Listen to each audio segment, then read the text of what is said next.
I'm not happy with Israel. I'm not happy with Iran either. Tonight on Cronkite News, why President Donald Trump is lashing out against Israel and Iran. Plus, we take a look at alternatives to chicken eggs as prices are set to skyrocket in grocery stores throughout the valley. And GCU women's basketball gets a fresh start with a new coaching staff. Good evening and welcome to Cronkite News. I'm Travis Bradley. And I'm Kobe Mitchell. Thank you for joining us. 3 years ago today, the Supreme Court overturned Roe v. Wade, a decision that led to widespread limits on abortion access across the country. Cronkite News reporter Maria Loiza has more on how the fight continues to play out in Arizona. The Supreme Court's ruling in Dobbs v. Jackson Women's Health sent abortion regulation back to the states. In Arizona, that meant a 15-week ban, which voters expanded to about 24 weeks. Advocates for abortion rights say there is still work to be done. Yes, a person can make a decision, and technically it's legal, but how do they actually execute? They can't afford it. They don't have a clinic near them. They can't get off work. They don't have childcare. Last fall, 61% of voters approved Prop 139, adding abortion access up to the point of fetal viability to the Arizona Constitution. But there are still restrictions, including a mandatory ultrasound and a 24-hour waiting period. Women we spoke with who have had abortions say it's a personal health care experience and sometimes a lifesaver. In that moment, I know it sounds pretty dramatic, but I knew for myself I had two choices. I was like, well, I'm going to commit suicide or I'm going to get an abortion. Dobbs was a victory for the anti-abortion movement, which had worked for nearly 50 years to overturn Roe. The third anniversary represents a milestone, but for those hoping to ban abortion entirely, not the end of a fight. What Prop 139 does is arguably even broader than Roe versus Wade, which is a tragic outcome. It means that many more children will be aborted in the state of Arizona. While abortion remains legal in Arizona, 12 states have imposed complete abortion bans since Dobbs. Another 7 ban the procedure after 18 weeks. In Washington, Maria Loiza, Cronkite News. Arizona has about 36 abortion-related restrictions. During this legislative process, Republican lawmakers filed a number of bills to further restrict abortions that did not make it to Governor Katie Hobbs' desk. She vetoed one bill on Medicaid that she called a backdoor effort to impose a total ban.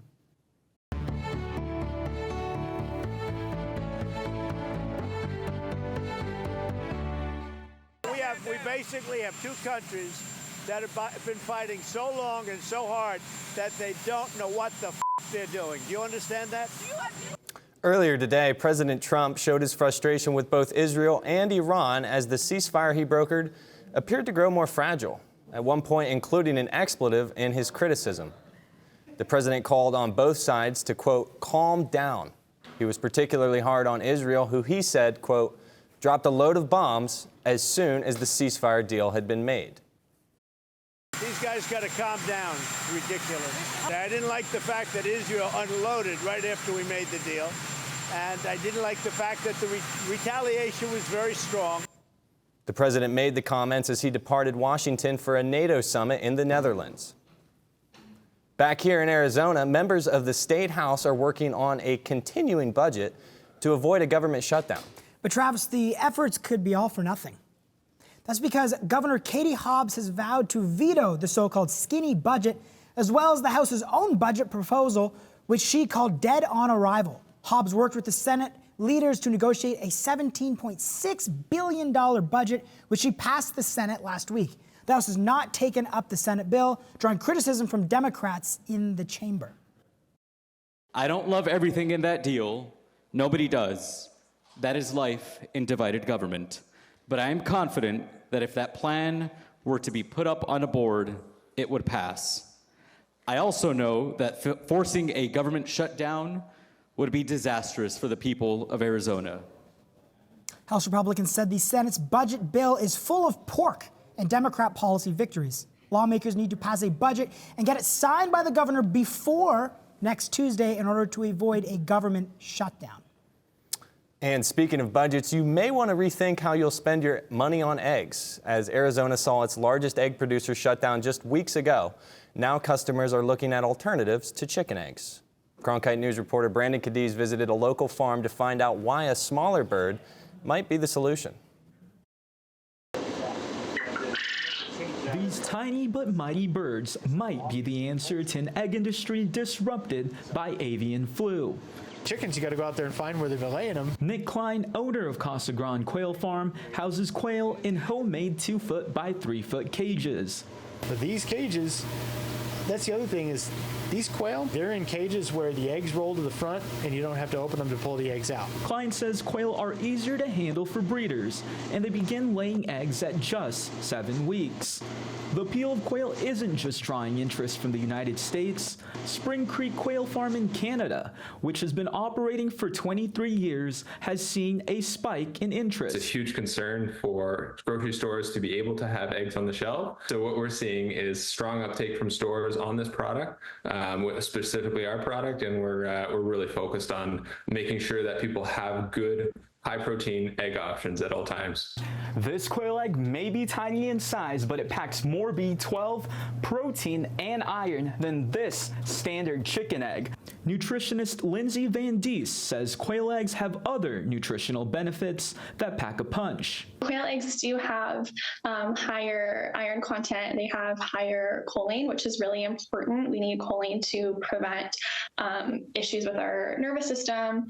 Looking at pricing, chicken egg prices are at $2.71 for a dozen, compared to quail eggs whose price hovers around the $5 range. But for some, the upgrade is worth it. The taste would be almost exactly the same, but it would be lighter and fluffier and a little bit more flavorful. Who would have thought that this tiny speckled bird could serve as a nutritious chicken egg alternative? That just fits the bill. In Phoenix, Brandon Cadiz, Cronkite News. Quail eggs are still considered by some as a specialty item in grocery stores and restaurants, but breeders say that accessibility is improving. Last year, wildfires burned nearly 300,000 acres of land here in our state. That's why wildfire prevention is so important. After the break, what the utility companies are doing to keep fires from starting in the first place, and how those measures could impact you. Plus, it's been warm, but not terribly hot around the valley over the last few days, and all of that is about to change. We'll have your full forecast up next.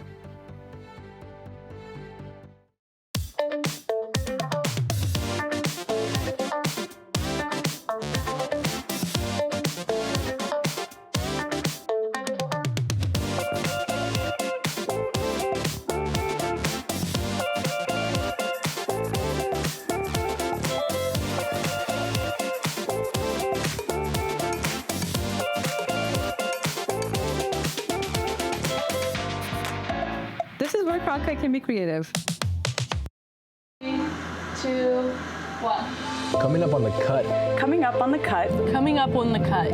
How students can build their broadcast journalism portfolio with opportunities to learn more about on-air reporting and studio production.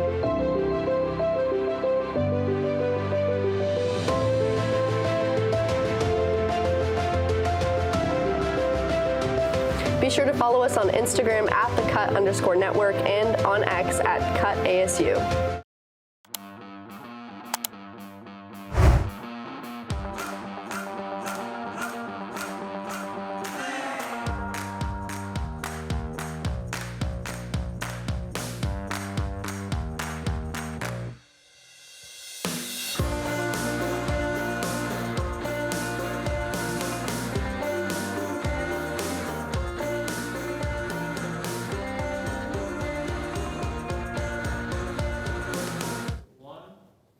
Welcome back to Cronkite News. With the hot and dry conditions we've seen over the past 2 weeks, fire dangers remain high.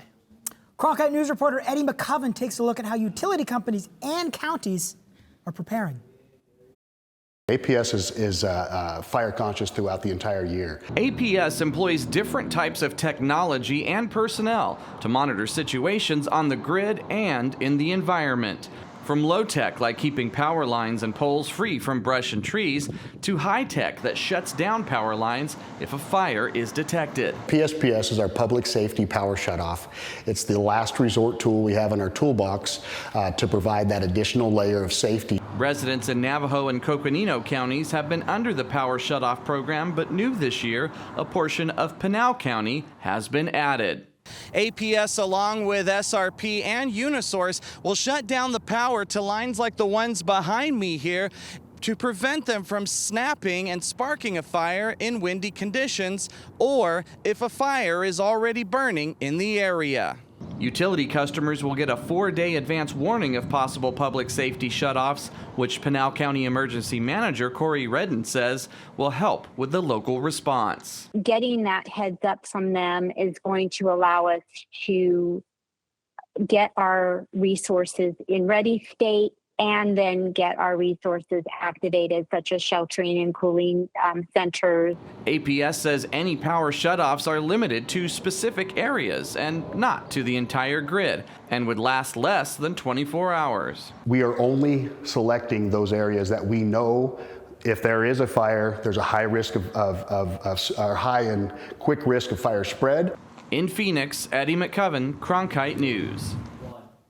To make sure you are properly notified of a public safety power shutoff, keep your contact information up to date with your utility provider. Turning now to the weather, it's been warm out, but not too warm. But as Brandon Cadiz tells us, things are about to really heat up here in the valley for us. We're going to be seeing one more day of this cool down in the mid to lower 100-degree levels before Thursday, where that low pressure system is exiting and bringing that high pressure system back into state 48. And right now, our current temperatures hover around the 101 to 99 degree range. And by the 10 p.m. hour, when you turn your pillow over to the cooler side, we'll be seeing temperatures at 92 degrees and our wind speeds falling under double digits. Now, I did mention that low pressure system. As we take a look at future cast earlier today, you see a lot of that precipitation and at this hour hitting our southeastern part of the states in Sierra Vista, Wilcox, and Safford. But this time tomorrow, all that precipitation is going to be pushed over to our friends down in New Mexico, resulting in that high pressure system coming in on Thursday. As you take a walk with me and take a look at our lows for tomorrow, the Grand Canyon at 36 degrees, over to Phoenix at 78, and in Yuma at 74. Now, our highs for tomorrow, no surprise here, Lake Havasu City and Gila Bend tied for the highest at 105 degrees. Up north, back over the page at 92, 103 in Phoenix. And when we take a look at the rest of our work week, we'll see a gradual climb in our temperatures as we head to Friday, Saturday, and Sunday, with Monday seeing our highest temperatures on our 8-day forecast at 114 degrees. Now, next week, that monsoon, as you can see on Wednesday, a 2% chance of rain. Nothing really there, but it might be affecting more counties than what we saw in these past couple of days. In the newsroom, Brandon Cadiz, back to you all at the desk.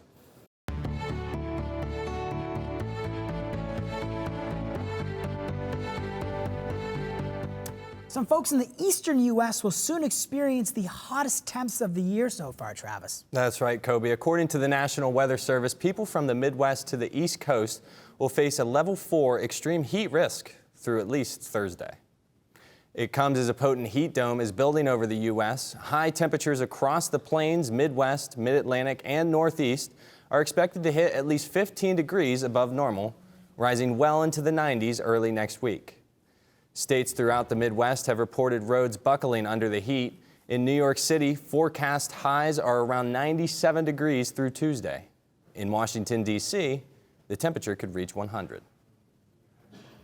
Coming up next on the Cronkite Sports Report, the tentative future of Chase Field. The Diamondbacks still await Governor Katie Hobbs' decision on whether or not taxpayer dollars will be used for the field's renovations.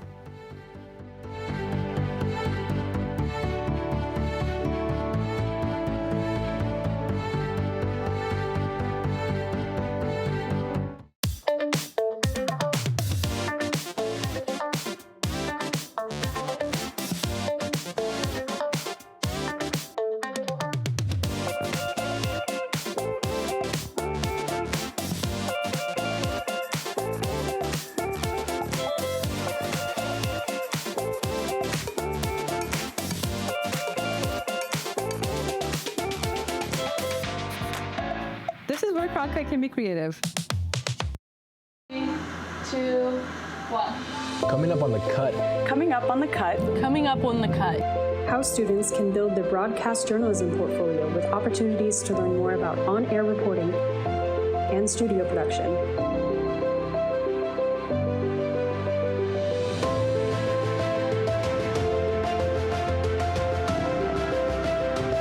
Be sure to follow us on Instagram at @thecut_network and on X at @CutASU.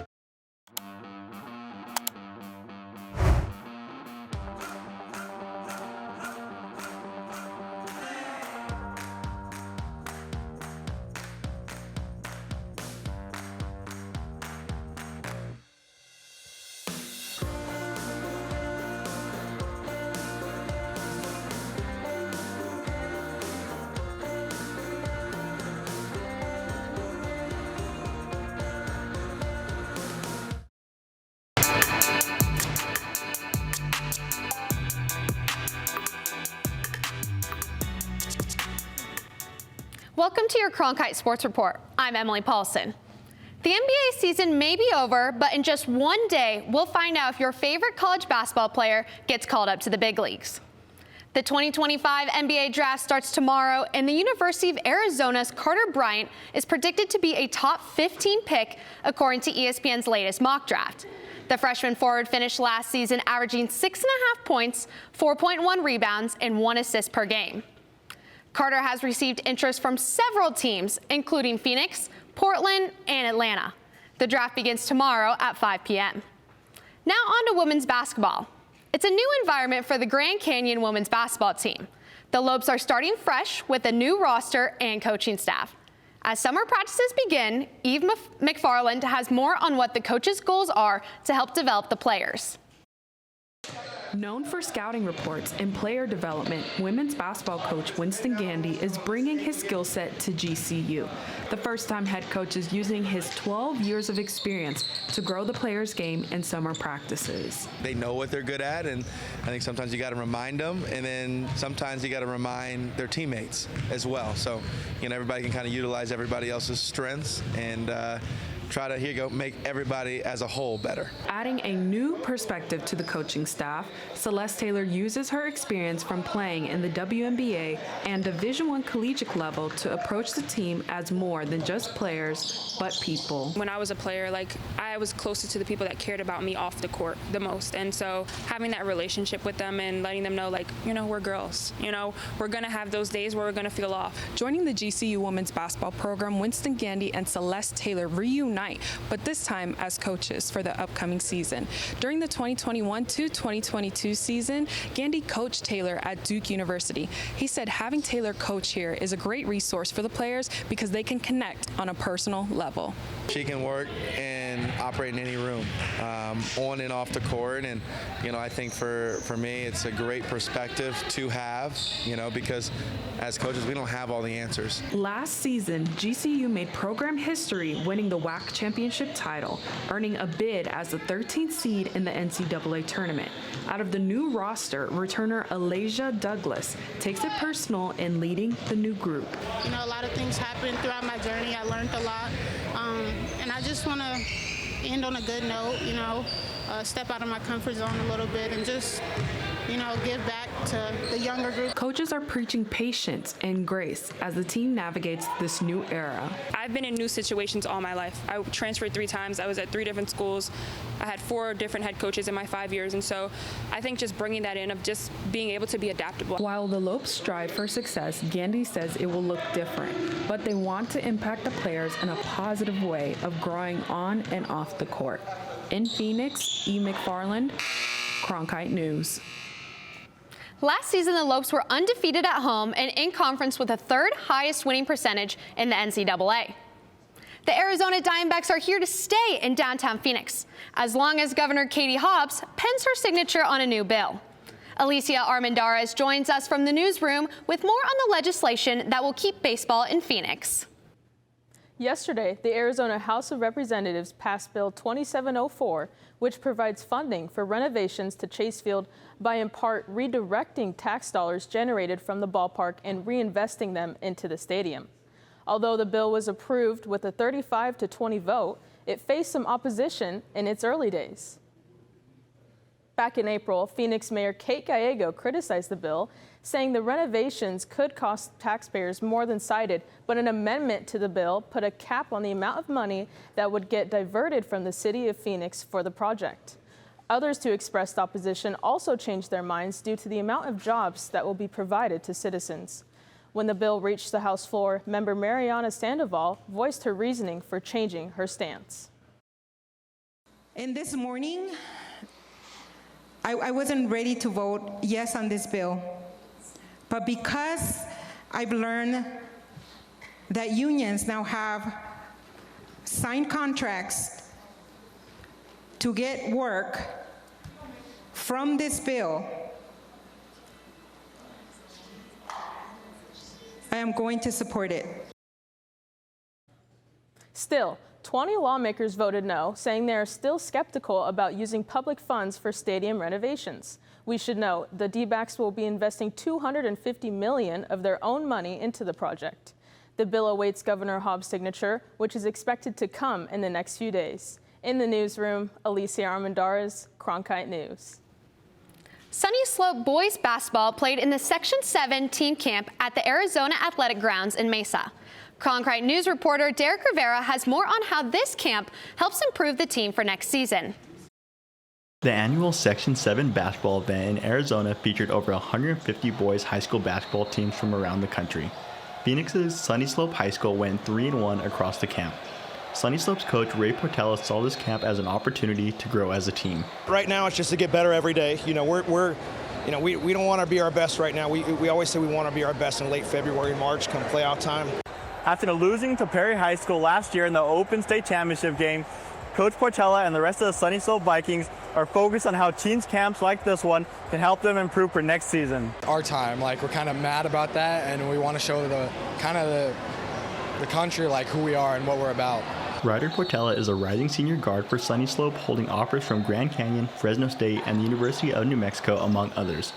Portella's teammate Darius Wobington is a 5-star recruit in ESPN's Class of 2027 rankings.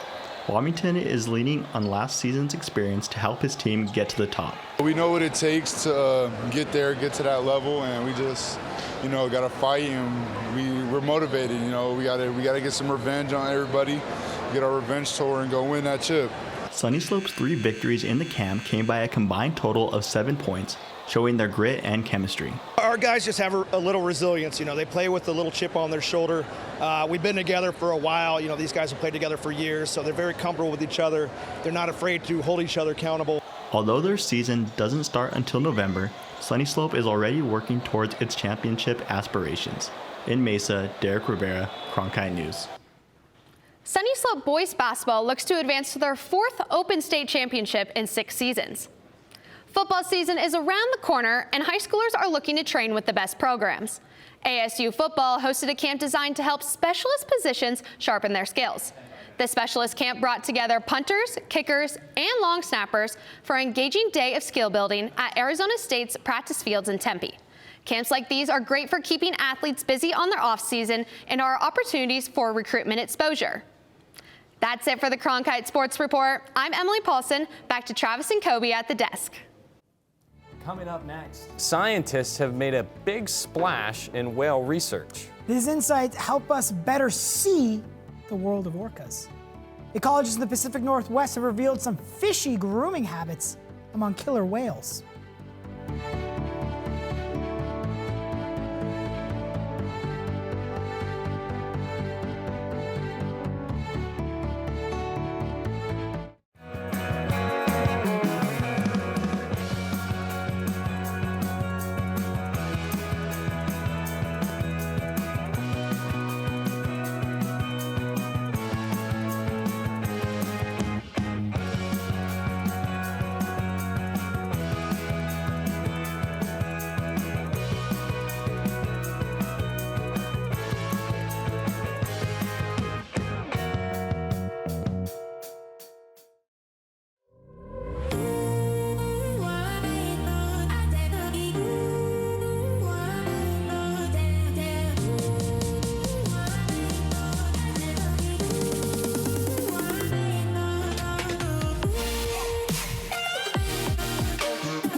Welcome back. A behavioral ecologist in Washington State has discovered that what we know about killer whales may be flipped on its side. Our tale begins with an ecologist browsing through drone footage of orcapods he studies in the Salish Sea. He found some of the orcas collected a form of algae called bull kelp from the seafloor to roll between their bodies. Researchers called this unusual behavior allokelping. The reasons behind this isn't so black and white, Travis. While scientists theorize it's a form of grooming to improve the orca's skin, it could also be a way of socializing between orcas. The new study from this whale of a discovery appears in the journal Current Biology. That's it for tonight's edition of Cronkite News. I'm Travis Bradley. And I'm Kobe Mitchell. Thank you for joining us. And to see top Arizona stories anytime, log on to cronkitenews.azpbs.org.